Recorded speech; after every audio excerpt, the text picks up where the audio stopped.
땅에 온 세상에 새로운 나라가 세워지게 되었고 인류 역사에 영광스러운 정말 새 출발이 되게 되었습니다.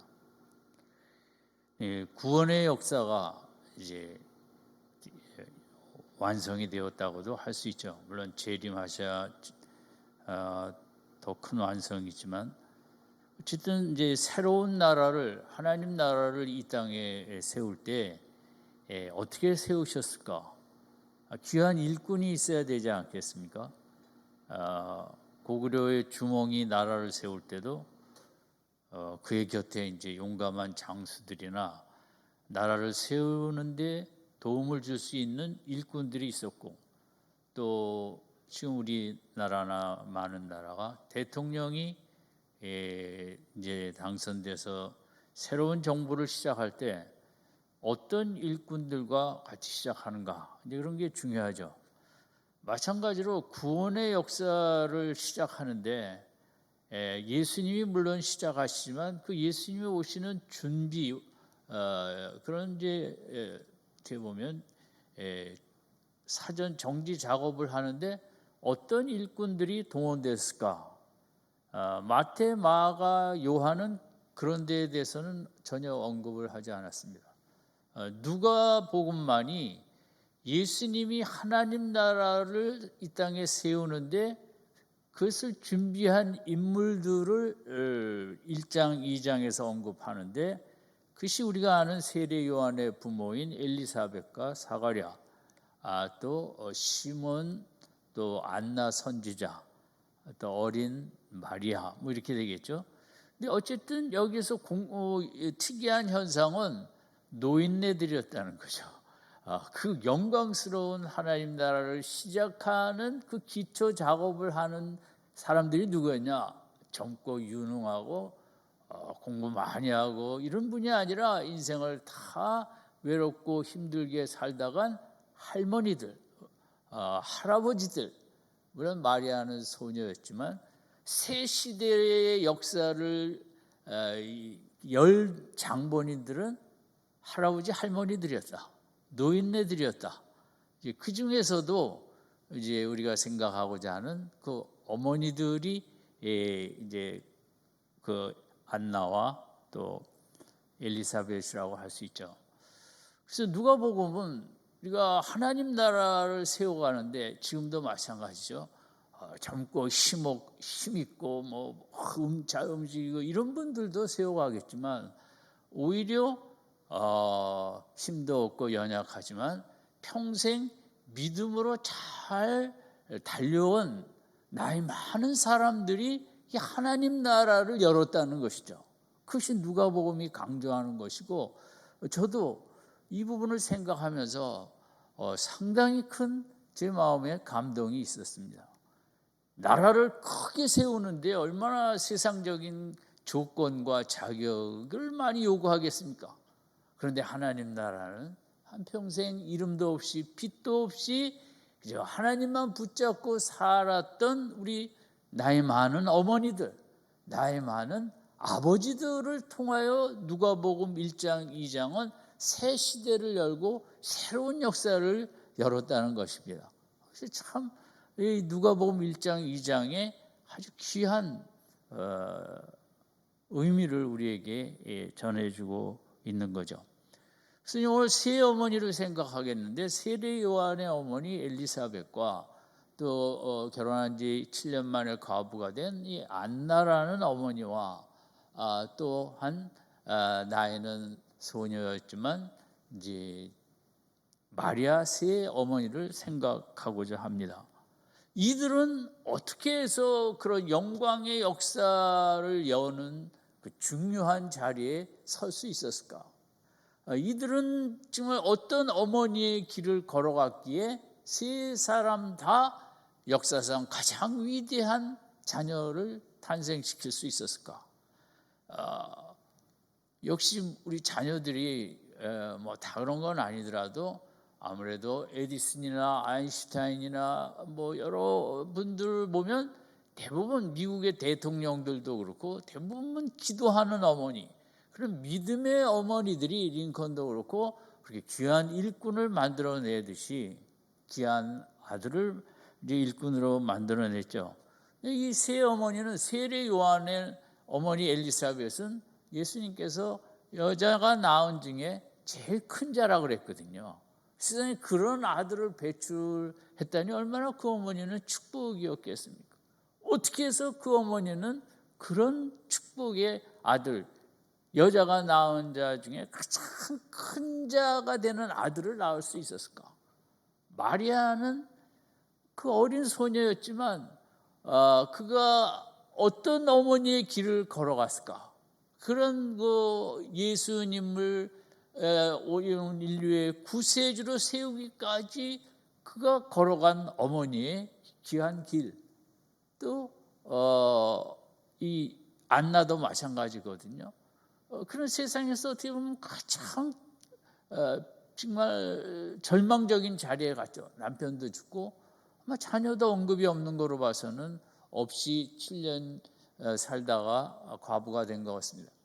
그러나 그는 유대인 전설에 의하면 그렇게 예루살렘 성전에 찾아오는 많은 성도들을 이스라엘 백성들에게 위로가 되었다는 거죠. 그들에게 귀한 위로와 격려와 참 너무 귀한 사역을 해서 누가 보면은 선지자라고 돼 있거든요.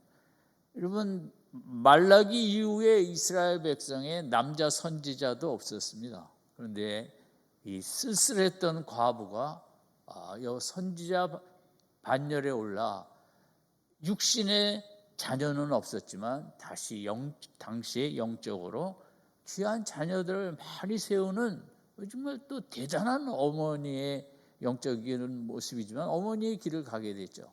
그래서 세 어머니는 그런 이제 믿음의 길을 갔었기에 그런 귀한 아들들을 자녀들을 배출해냈죠. 그럼 그 어머니들이 어떠한 길을 걸어갔을까 궁금하죠. 우리도 귀한 어머니 길을 걸어가고 싶고 또 정말 귀한 아들을 자녀를 일꾼의 어머니가 되고 싶은 것은 우리도 같은 마음이기 때문에 첫 번째 생각할 것은 이제 엘리사벳 세례 요한의 어머니죠. 세례 요한의 어머니의 인생을 어머니의 길을 한마디로 한 단어로 요약한다면 25절 같이 읽죠. 시작.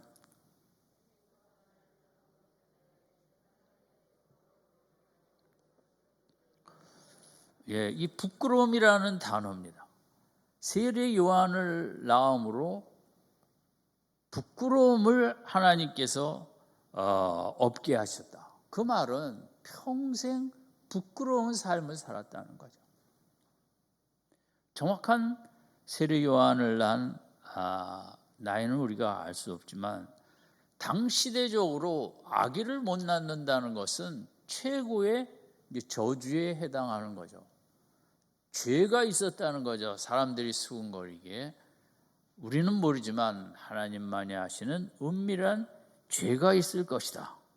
그래서 어떤 실질적으로 재판을 받은 건 아니지만 마녀 사냥처럼 좋은 글씨처럼 평생 사람들의 뭔가가 어떤 죄를 졌길래 아이를 낳지 못할까 하는 평생 얼굴을 제대로 들고 다닐 수 없는 평생이 부끄러움 그 자체였다는 거죠. 이 어머니의 삶은 결혼해서 나이 많기까지 자랑할 거 하나도 없는, 남 앞에 내세울 것도 없는, 늘 머리를 숙여야 하는, 아무 잘못도 없지만 세상의 눈초리 앞에 여기도 사람 인간의 일 있잖아요. 하나님께서 인간의 내 부끄러움을 얻게 하시라고. 그러니까 인간들 앞에 한 번 정말 당당해 보지 못하는, 여기에 부끄러움이라는 단어는 이제 생각보다 원어적으로 아주 강합니다. 의미가 이것은 정말 손가락질 어떤 심판의 수치심 속에 불명예의 상징으로, 왜냐하면 이 제사장 집안이었거든요. 그러면 목사 집안이라고도 할 수 있죠. 그러면 어떤 어머니의 길은 엘리사벳 세례요한의 어머니처럼 부끄러움이 많은 길을 걸어가게 됩니다. 자신의 잘못도 아닌데 어떻게 보면 하나님의 섭리 가운데, 뜻 가운데 한평생을 부끄러움 속에 살아가야 되는, 이것이 또 우리 현실의 우리 어머니의 길이기도 합니다. 세상의 잣대 앞에 비교와 경쟁 속에 우리 아이가 어떤 세상적인 기준에 좀 못 미칠 때 우리 어머니들이 얼마나 부끄러워합니까? 인간으로서 뭐 어찌할 수 없다고 생각합니다. 사회의 영향을 받고 사회 평가 앞에 정말 자유하기가 쉽지 않죠. 그 어머니의 길은 어떻게 보면 참 부끄러운 길입니다. 옛날엔 자녀들이 많았는데 자녀들이 많은 가정에 다 잘되기보다 또 꼭 한 명, 두 명은 힘들게 하는 자녀도 있고, 옛날 어머니들이 뭐 그렇게 자식에 대해서 이 아이를 자랑하려면 또 저 아이 때문에 부끄럽고, 오늘은 또 한 아이 하나 둘인데 그것도 세상 경쟁 앞에 조금만 뒤처지는 것 같으면 다 내 잘못 걷고, 그런 속에 우리가 얼마나 부끄러움을 갖고 살아갑니까? 여러분, 그러나 참 하나님의 길은, 어머니의 길은 신비해서 그 부끄러움 때문에 이 어머니는 하나님만 바라보았을 것입니다. 아무도 인정해 주지 않는 인간들과 세상과 교회 앞에 주눅 어찌할 바 없지만 하나님의 따뜻한 위로를 사모하고, 세상에 아무도 인정하고 잘났다고 얘기 한마디 안 해줄 때 하나님의 앞에 나아가고 하나님의 품에 안기고 하나님의 인정을 받는 그런 어머니의 길을 걸어갔기에, 이 큰 인물들은 아무 어머니한테서 나오는 것은 아닙니다.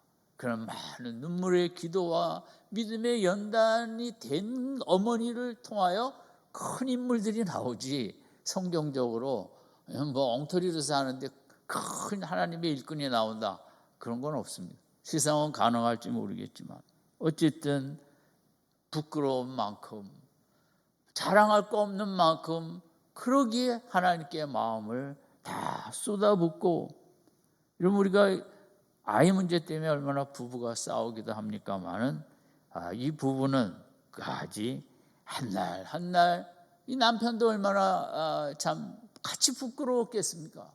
같이 하나님을 의지하고 하나님 앞에 나아가, 어떻게 보면 세상적으로는 가장 자랑할 것이 없었지만 영적으로는 하나님 보시기에 최고의 자리까지 올라갔던 것입니다. 성숙했던 거죠. 성장했던 거죠.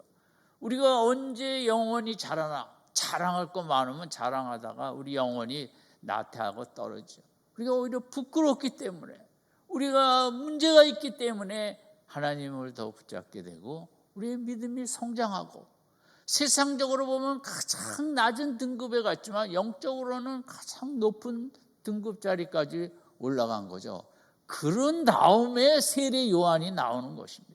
왜 내 자녀가 이렇고 왜 하나님 축복 안 해주시고, 우리 자녀 자체를 보고 한탄하기 이전에 정말 남은 저 영적으로 더 성숙하고 성장하고 하나님이 원하는 자리까지 먼저 가야겠다. 그렇게 되면 여러분 기도의 능력도 나타나고 하나님이 그런 어머니의 아들을 왜 귀하게 사용하지 않겠습니까? 자녀가 문제가 아니라 어머니의 영성과 어머니의 믿음이 중요한 거죠. 그런 귀한 축복이 있길 바랍니다. 바빠서요 못다. 그 창세기 30장 23절에도 라헬인가 갑자기 야곱의 어쨌든 거기도 이렇게 나와 있어요. 30장 23절. 그가 아이를 낳고 요셉을 낳죠. 남편 보고 애 낳게 해달라고 얼마나 들볶았는데 드디어 이제 난 아들이 요셉이거든요. 거기서도 하나님이 내 부끄러움을 씻으셨다. 그 부끄러움이라는 단어가 이렇게 여인으로서 좀 어머니로서 좀 자랑하면서 살고 싶지 않겠어요.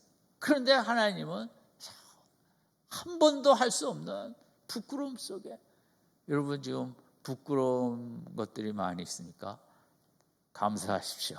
그것이 나로 믿음의 어머니로 만들고 그것이 진짜 어머니의 길이고, 지금 뭐 자랑할 거 많습니까? 애들이 똑똑하고 공부 잘하고 뭐하고, 그것은 영적으로는 성숙의 길로 가는데 그렇게 도움이 되지 못합니다. 두 번째 어머니는 우리 예수님의 어머니, 우리가 아는 마리아인데, 그 마리아가 받은 이제 시몬이라는 할아버지로부터 받은 그 예언을 우리가 한번 잠깐 읽겠습니다. 누가복음 2장 35절입니다.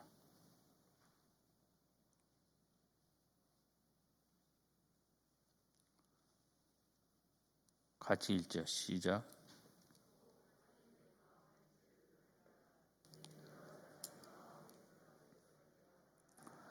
예수님의 어머니의 길은 이런 길이었습니다. 칼이 내 마음을 찌르듯 하는, 털 마음에 칼이 찌르는 것과 같은 아픔과 고통의 어머니의 길을 걸어왔다는 거죠. 여러분, 오죽하면 이 칼은 어떤 당시에 뭐 큰 창으로 쓰여져 있고, 이 칼 자체가 당시 이제 여러 칼 중에 큰 칼로 번역할 때 되는 단어라 그래요. 그러니까 이 마리아는 아이를, 그 천사의 이제 와서 말씀을 듣고 아기를 가지면서 사람들이 알게 되는 때부터 이제 이 말씀을 들었어야 되는 거거든요.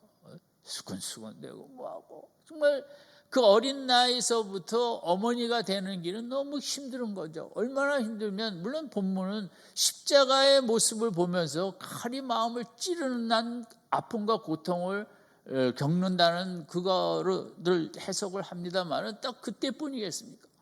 많은 사람들이 늘 마리아가 난 아이에 대해서, 도대체 요셉의 아들은 아닌데, 그는 그 당시로 봐서는 작은 마을이었기 때문에 너무나 빤한 얘기거든요. 그러니까 이 마리아의 어머니의 길은 늘 세례 요한의 어머니는 부끄러웠다면, 마리아라는 어머니의 길은 가슴이 아픈, 칼로 가슴을 도벼내는 것과 같은 아픔의 길을 이 어머니가 걸어갔다는 거죠.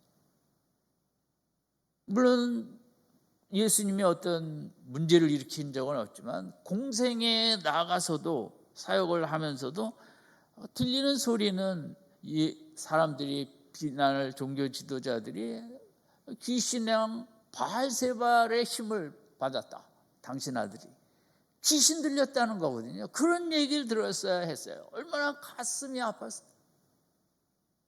하나님 나라의 귀한 일을 하는데 귀신 들렸다, 이런 얘기를 우리 자녀들한테 누가 그런 얘기해서 귀에 들린다면 잠을 자겠어요. 또 고향에서도 예수님을 그 언덕에서 밀어 떨어뜨려 죽이려고 그랬어요. 그 복음서에도 나왔죠. 그러나 그런 소식을 들을 때 사람들이라고 미움을 많이 사갖고 막 죽이려 드는 이런 소리, 종교 지도자들하고 늘 갈등하는 안식일에 대해서 예수님이 뭐 철저하게 새로운 개념을 가르쳤잖아요. 안식일 날 개념을 정반대로 나가신 거죠, 진짜 안식에. 그렇기 때문에 종교 지도자들이, 이스라엘 백성이 안식일 법을 위반한다는 것은 그건 뭐 죽음을 피할 길이 없는 거죠. 그런 소식이 들릴 때마다, 또 성전을 성전에 내가 성전이고 예수님이 내가 하나님의 아들이고 이런저런 말을 할 때 그 바리새인 종교 지도자들하고 갈등하고 서로 이런 소식을 들으면서, 어떨 때는 또 밥도 안 먹고 일한다고 데리러 오기도 했잖아요. 예수님 사역의 현장에 마가복음에. 한 번 아들에 대해서 물론 예수님이 이적도 행하시고 좋은 말씀도 하시고 그랬지만 어머니로서는 그런 소식보다는 그렇게 그 많은 사람들 앞에 적이 되고 많은 사람들이 죽이려 하고 미쳤다 그러고 귀신 들렸다 하고 막 이런 그 얘기를 들으면서 가다가 끝내는 그게 십자가에 참혹한 처형을 받는 그 자리까지 가는 이 어머니의 길은 정말 칼이 마음을 도려내는 것 같은, 칼로 찌르는 것 같은 우리 어머니들의 길이 이럴 때가 있습니다. 늘 그런 건 아니지만 자식 때문에 뭐 정말 칼을 맞는 것 같은 아픈 가슴. 그래서 저는 잘 그 부분에 약하다고 생각합니다. 아버지도 아프하긴 하지만 어머니는 뱃속에서부터 키웠다가 난 어머니가 자녀들 때문에 겪는 아픔과 고통은 겪어보지 않으면 모르겠죠. 우리 어머니들의 길이 때로는 그런 부끄러움의 길을 가기도 하고 세례 요한의 어머니처럼 때로는 예수님의 어머니처럼 칼을 찌르는 것 같은 이런 힘든 때도 걸어가야 되는 게 어머니의 길이고 뭐 이 자리에도 오늘 그렇게 혹시 힘든 어머니의 길을 걸어가고 있는 성도님들도 있을지 압니다. 그게 성경에 말하는 그것은 고생을 위한 고생이 아니라 그러기 때문에 마리아도 더 인생을 깊이 생각하고 더 하나님만을 붙잡고 나 이해해 주는 사람 세상에 아무도 없죠. 누가 이해해 주겠어요? 마리아의 그 마음을 그 출생의 비밀서부터 이 아들이 어떤 아들인데 세상에 얘기해도 누구도 이해할 수 없는 비밀 아닙니까? 성령으로 잉태했으니까. 그럼 우리는 그런 어머니의 길을 거기다 아무도 이해해 줄 수 없는 말할 대상도 없는 나 혼자 가슴을 찔르는 것 같은 아픔의 어머니의 길을 가는 것이 그럴 때도 있죠. 그러면서 저는 오늘 여기까지 어머니의 길을 걸어오신 우리 어머니들에게 참 귀한 감사와 격려의 박수를 보내고 싶습니다. 어머니의 길은 아버지들이 알 수 없는 칼을 가슴으로 찌르는 것 같은 남자들은 안 부끄러워하는데 어머니에게 부끄러워하는 그런 길들을 걸어가고 있고 설교 도중이죠. 이렇게 귀한 어머니의 길을 오늘도 걸어가신 우리 어머님들에게 격려의 박수를 한번 또 나 자신에게 나 이런 길을 걸어 여기까지 정말 하나님의 은혜로 걸어왔구나. 하나님의 은혜를 또 감사하기도 해야겠죠. 세 번째는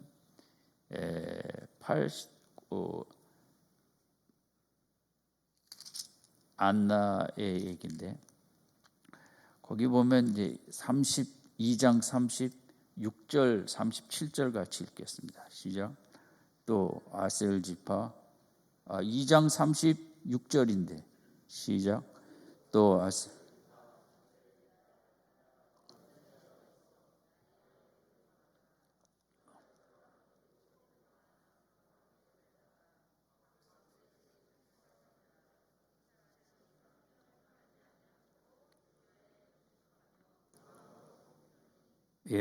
이 안나라는 어머니는 사실 자녀가 있는지 없는지는 잘 모르겠죠.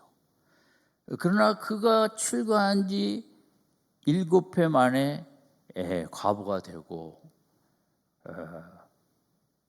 84년을 이 어머니는 성전을 떠나지 아니하였다.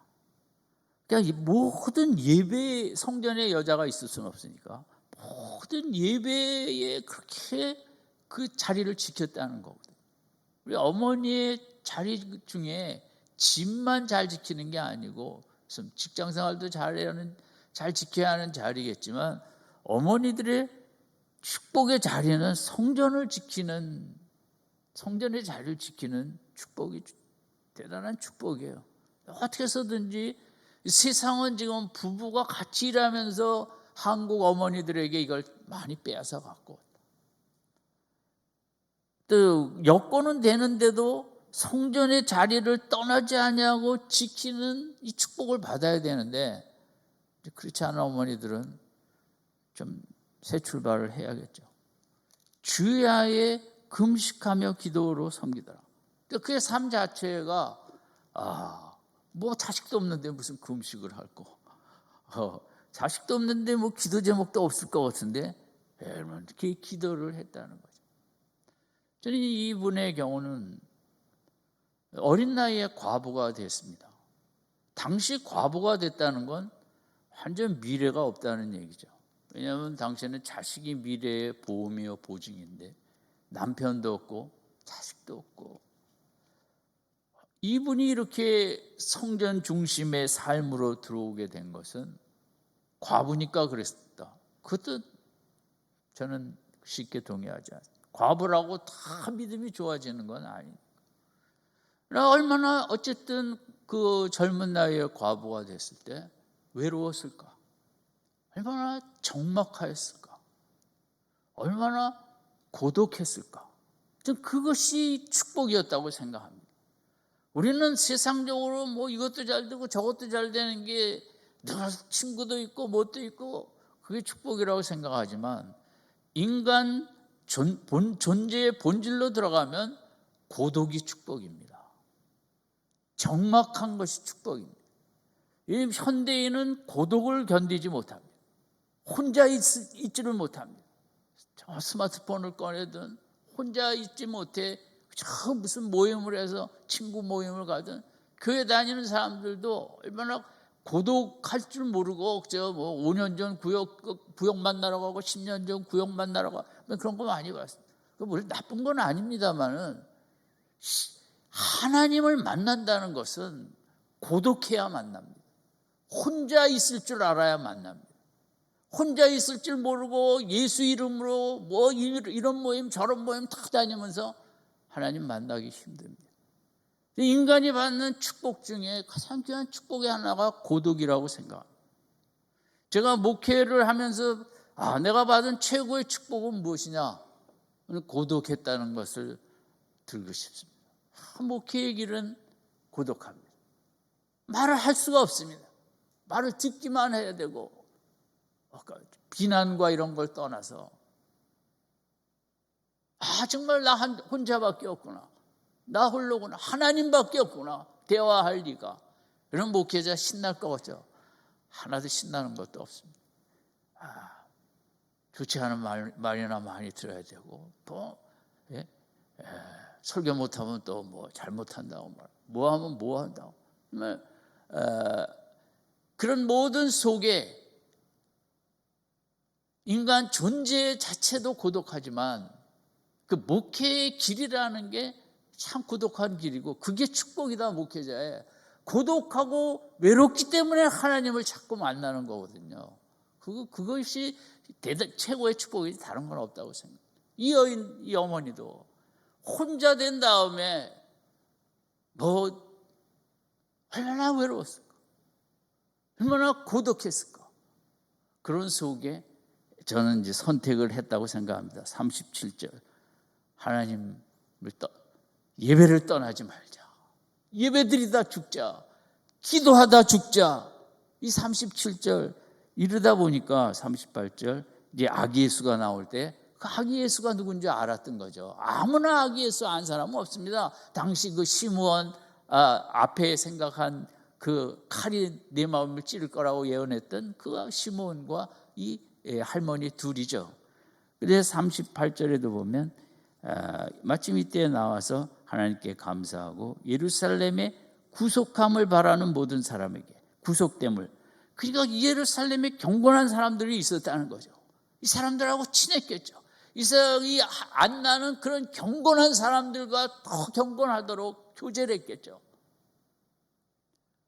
본인이 은혜를 많이 받고 한 사람 두 사람에게 감명을 줬겠죠. 감동을, 감화를, 그런 사람들을 만들어낸 거죠. 그래서 저는 어머니라고 생각합니다. 최고의 어머니. 별로 육신적으로는 어머니가 안 됐지만 영적으로는 이렇게 귀한 믿음의 사람들을 배출했던 이 어머니, 얼마나 대단한 어머니입니다. 저희는 우리가 어머니가 되었다는 것은 육신적인 어머니하고 둘째는 영적인 어머니가 되어야 된다고 생각합니다. 어머니의 특징은 생산입니다. 만약 육신적인 자녀를 생산하지 못했다 할지라도 영적인 자녀를 생산하면 그 하나님 앞에 더 위대한 영광이 될 수 있습니다. 이 안나라는 어머니는 그런 축복을 받은 거예요. 오늘 우리 어머니의 길은 지금 세 번 부끄러움의 길, 칼을 마음에 찌르는 듯한 아픔의 길, 또 고독과 적막의 길을 가는 게 저는 어머니의 길이라고 생각합니다. 우리가 잘 아는 찬송가 405장에 나 같은 죄인 살리신 그 존 뉴턴이 있었죠. 우리가 아는 대로 존 뉴턴은 노예선을 운영하는 노예 무역이라고 할까요?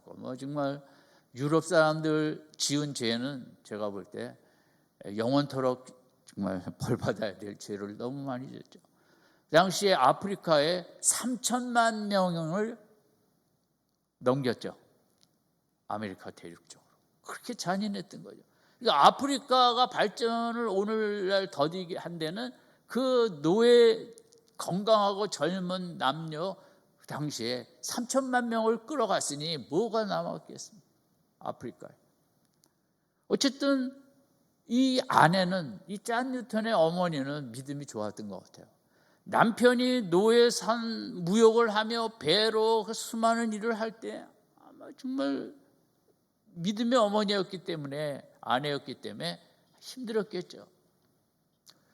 어쨌든 어머니는 근데 일찍 소년 시절에 세상을 떠났고, 이 거친 아버지는 아들을 너도 세상에서 돈 벌려면 이제 노예 무역을 해야 된다고 배에 태운 거죠. 그래서 이 존 뉴턴은 어려서부터 그 노예선 속에서 이제 자라난 거죠. 근데 어느 날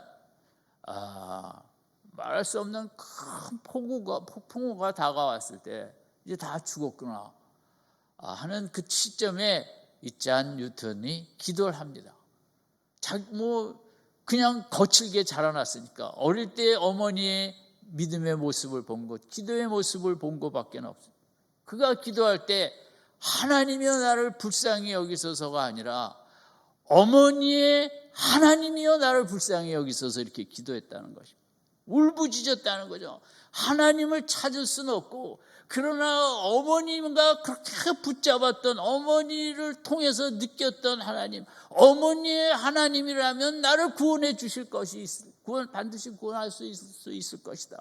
그래서 그가 한 고백은, 나는 그때 하나님이여라고 기도하지 않고 나의 어머니의 하나님이여, 어머니의 하나님은 반드시 역사하시고 반드시 나와 함께 하신다는 우리 성도님들의 자녀들의 마음에 그런 어머니의 하나님이 나의 하나님이 되면 인생 걱정할 거 없다, 그런 믿음이 있길 바랍니다. 아멘.